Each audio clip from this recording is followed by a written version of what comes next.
If you have ever been around writers or looked into learning how to write creative fiction, I'm sure you've heard the piece of advice, show, don't tell. It is every author's favorite dead horse to beat in terms of advice because, generally speaking, it is a sound message.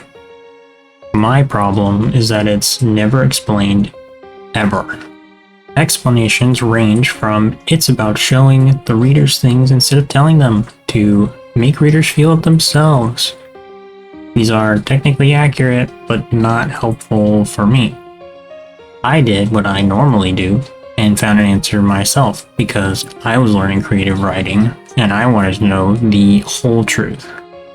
What does show don't tell actually mean? I concluded that show don't tell exists on a spectrum.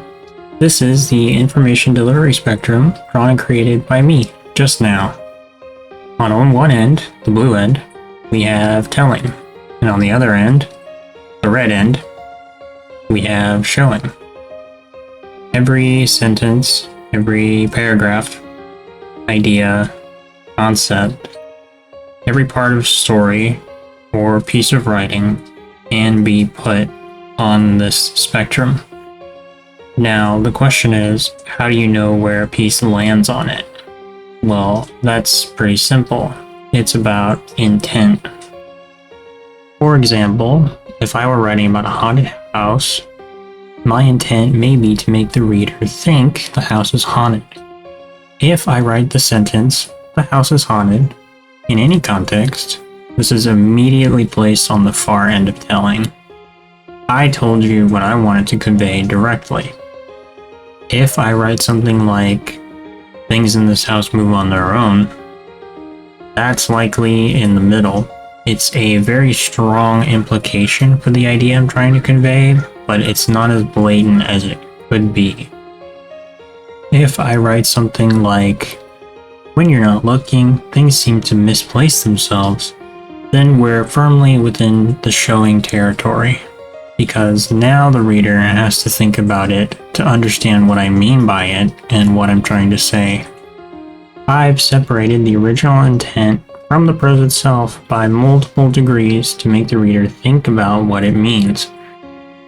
To make it clearer, think of it like adding layers of abstraction to your intent as the writer. The original intent of conveying a haunted house is the starting point. To figure out how to abstract it, I need to ask, well, what do I want people to think and feel when I convey this idea? I want people to be unsettled and to think there's something wrong.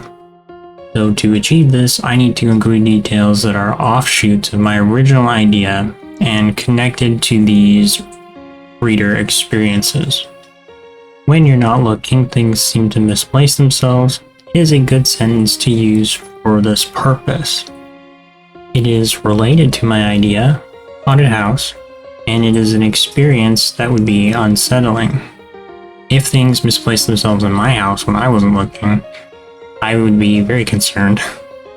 My understanding of what I'm trying to convey is extremely important because to be able to use showing for any particular idea, you need to understand that idea well enough to explain it in your own words. If I had no idea what types of things make people feel unsettled, I would have a very hard time showing the unsettling aspects of a haunted house. Let's talk about why showing is pushed so hard and why showing everything would be ridiculous. If you were writing dialogue, for instance, you would want to not rely on showing so much because people would not communicate in such an inconvenient way unless necessary. Imagine trying to tell your friend about something that upset you without saying it upset you. It would be completely backwards, confusing, and a waste of time. In writing, showing is usually preferred because it engages the reader and allows them to think about meaning. It pulls from the reader's personal experiences, so they are essentially synthesizing their own version of the story using your words as a guide. This mental co-creation of the writing is what makes showing so engaging. but this also means that it can be exhausting when done excessively for meaningless things. If I write a character walking into a store, I have to decide as the author what parts of the store are most relevant to my story. Showing everything in the store would be a waste of time, so I need to pick and choose where I want readers to focus their attention. If this character is prone to anxiety, then perhaps I would focus on showing the crowds of the store and the internal experience of the character. I would want to highlight the effect crowds have on my character.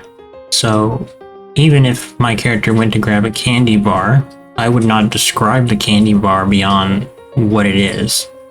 My character simply grabbed the candy bar. Without this deliberate funneling of reader attention, you very quickly and very easily end up with muddy writing. An interesting thing related to this topic, relevant to this topic, because showing uses more words, it helps contribute to a slower pace. The extra cognitive effort needed to read showing language also means it will feel slower and more involved. Telling, on the other hand, is natural, fast, and takes little effort to understand. Finding a nice balance between the two ends of the spectrum is how you manage the pace of your writing overall. Some people write in a slower, more elaborate style. Some use a tighter, faster style. It really depends on what you want to accomplish. One more interesting thing, showing is often very useful for creating emotional qualities, because the abstract nature allows the reader to sort of project their experiences.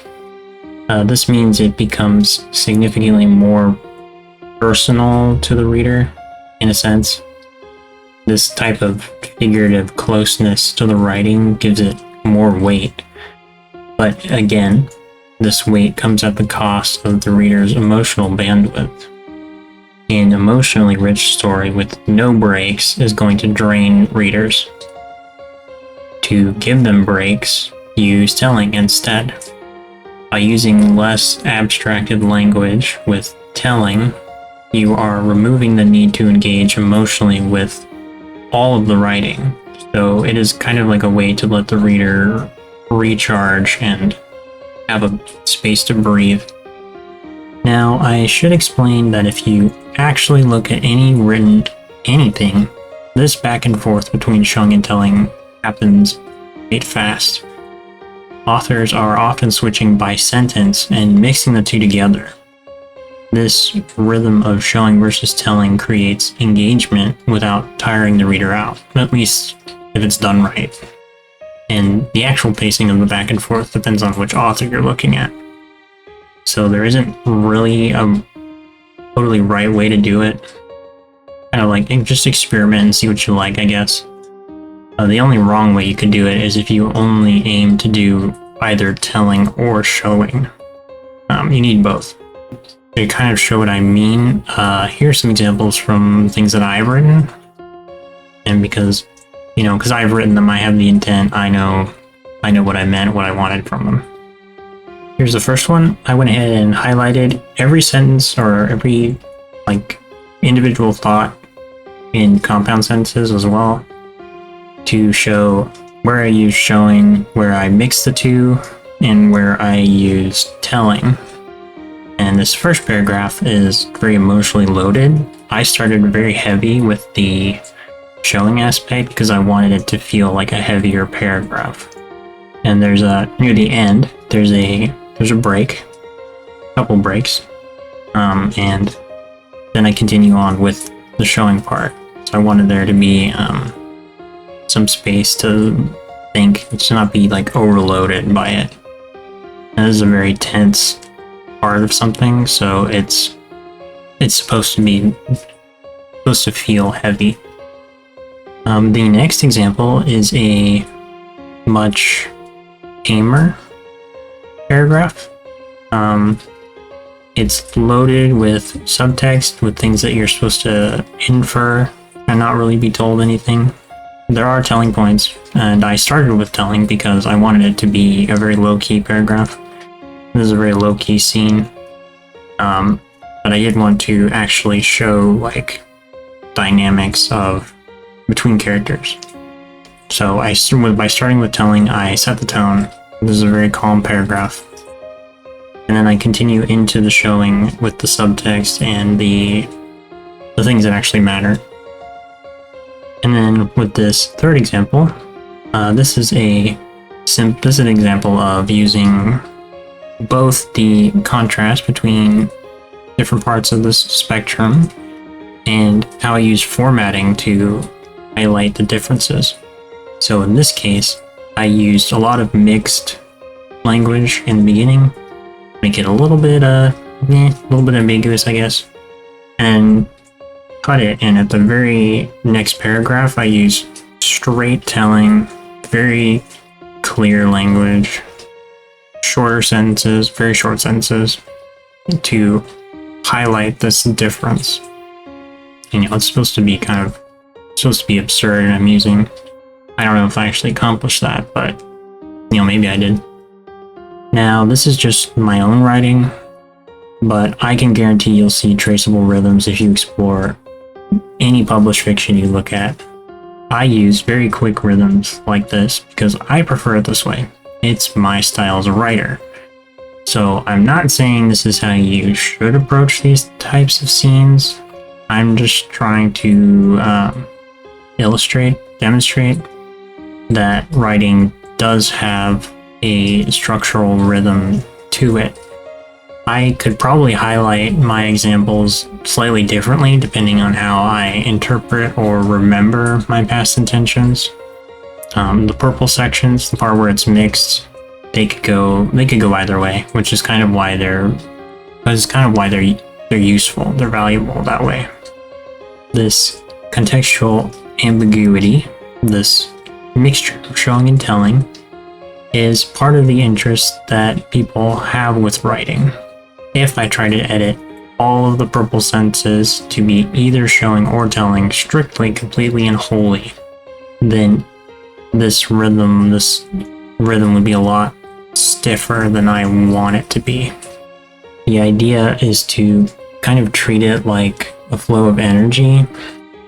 Using strictly showing or strictly telling would be like trying to direct a river using nothing but 90-degree curves. It's a bit unusual at the very least. In writing, you need both ends of the spectrum, because the contrast between them is what gives them their storytelling value. Anybody who says showing is better than telling is objectively wrong. I don't care who they are. Both ends of the spectrum have their place, and it's the author's choice on how to use them. This might have been a bit excessive in detail, but what can I say? I care about writing. It's a simple art form with a surprising amount of depth. Not everybody wants this much depth, obviously, but I did. And hopefully you learned as much as I wanted to when I started writing. There's nothing worse than an unexplored answer.